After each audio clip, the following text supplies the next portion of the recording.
Hi guys, hi family, and I'm sorry you are going to hear that dog barking a whole lot.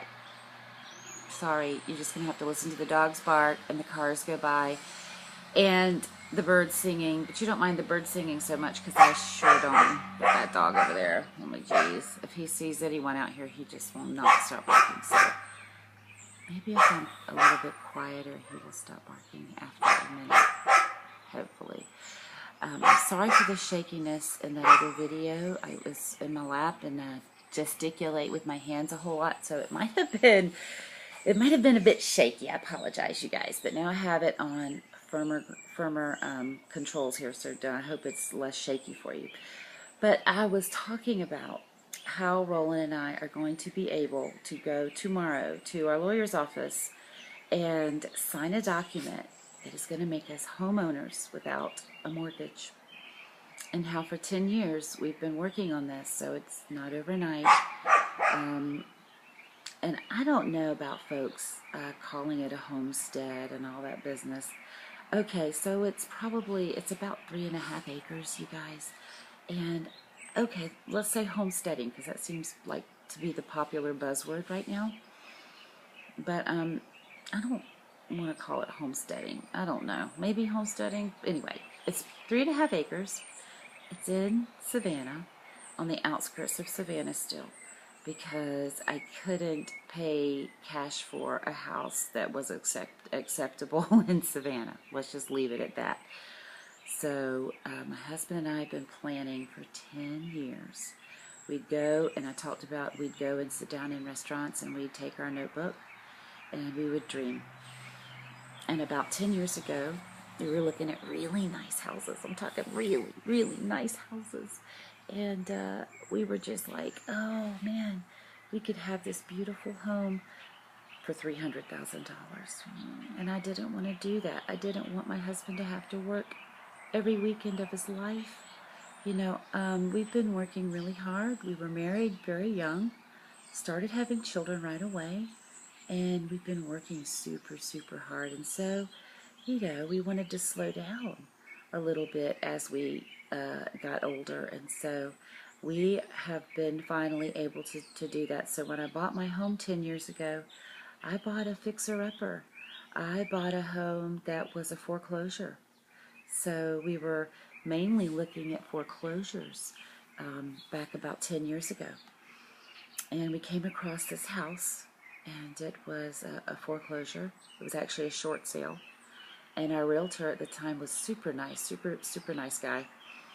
And he said, well, I don't really recommend that you get a short sale because those, they tend to, they tend to get tied up in legalities and the banks, and there might be liens and other things, and you really have to do your due diligence to make sure that the house that you're getting doesn't come, wrapped with a bunch of spiders. And so we did our due diligence and checked this house out thoroughly and made sure that it was just the loan was all that it had, no liens. So we bought it, and it was under $200,000. We bought this house. They were asking $199, which was my goal. I told Roland, we need to get a house that's under $200 in a nice enough area so that we can build up some equity, and one day we might be able to sell our home and help use the equity from it to buy a place mortgage free. And so that was 10 years ago, and here we are 10 years later, about 10 years later, maybe 8 or 9 years. I might be off by a year, but that doesn't matter. The point is, we planned to do this many years ago. We planned that one day in the future, far away, that we might be able to take some cash and buy a little home. We would downsize. About 5 years ago, I was still living with 7 or 8 kiddos in the family. Let's see, I had the 4 and the boys, 5, 6, 7, 8. Yeah, so I had 8 people in my family just a few years ago. Now we're down to 6 people in my family, and 2 of those children are grown women. And I have a little guest home that is right over here next to my home. And so when we were looking at this home, we were needing 5 or 6 bedrooms, and realistically, so some of the things we were looking at were, told you about that rooster crowing. There he is. My neighbor has roosters, but I love it because I go to her and buy my eggs. I don't have to have chickens, but I get to I get to eat, hormone-free eggs that come from chickens that are roaming around. So that's another video for another idea. But sticking to this house issue, you guys, it feels so exciting. Even though the home that we're going to get, yes, paying cash, it is a fixer-upper. I will show you. I will do videos and show you guys the home. I will talk all about the money. Yes, I will get down to the nitty-gritty, because in the end, where the rubber meets the road, it's about money. Okay, it is about money. It's all about the money. And really, it's about location. So realtors say location, location, location. Well, if you're buying a discounted home, you might just have to have one location. Okay, not 3. One. So the location has to meet with your approval, and you have to write those things out too. What am I looking for in a home? When we were looking 10 years ago, we were looking for 5 or 6 bedrooms, 3 or 4 bathrooms. I mean, we had a big family, and that's what we needed. So we were looking at very unique situations, and some of the homes we looked at, you guys, were, let's just say, they were not acceptable. Not acceptable. And so the situation that we found 10 years ago was this home had 4 bedrooms and the guest house had 3. That's 7 bedrooms, you guys.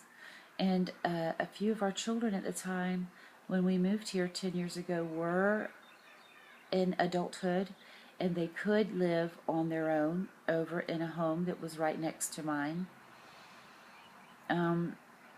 And so that's what we did, and we bought this home. I think I mentioned that they were asking $199,900, and the day after the person that was buying it, it fell through. They couldn't come up with the financing. We put an offer on it right away, and I just guess the bank was ready to get rid of it, because remember, this is 10 years ago, back when the big crash happened, or so this is around 2006, 2005, when the market just crashed. And so we bought this home at a deep discount. Rooster crowing. And so we were able to get this home. We offered them $150,000, and they were wanting $199,900. And so they said, look, we just need to get $175,000 out of it. That's our bottom line. We're not going any lower. So we took it. $175,000, you guys. I bought a really nice home in a location. So, therefore, we are going to be able to put this home on the market. Yes, my beloved home here. I love my home. And we just did some upgrades. We just, you guys that follow me, you know that we just finished painting the downstairs. We just finished putting the porch on and adding on and doing some really beautiful upgrades, which will only make this home more valuable. So it's about taking what you have, making it as valuable as possible, saving all of the money that you can possibly save. Don't go out to eat. Don't get your nails done. You guys, I'm going to show you my nails. This is dirty because I was working out in my yard. I have an excuse. You see these hands? These are a working woman's hands. They're arthritic. Yes, I have terrible pain in my joints, where my stinking arthritis is messing up my joints and in my hips and in my back. But guys, you can do this. I know you can. If you want to dream. If your families, if you were not born with a silver spoon in your mouth, okay, and that's a term that means you weren't born with riches, okay, you weren't born with those advances, so you're going to have to do it yourself. You're going to have to work yourself. And if I, a very simple woman, could go without certain things. Now, I did not go without food. I did not go without water. I did not go without the most important things in life: family, food, God, love. You know, when you write down your dreams, and you and your husband, and I just say husband because I'm assuming that I'm talking to women, my friends, but if I'm talking to men, your wives, get your significant others, you sit down, significant other, I didn't mean to say others, and you write down your dreams and your goals, and you make a budget, and you stick to your budget. Do without.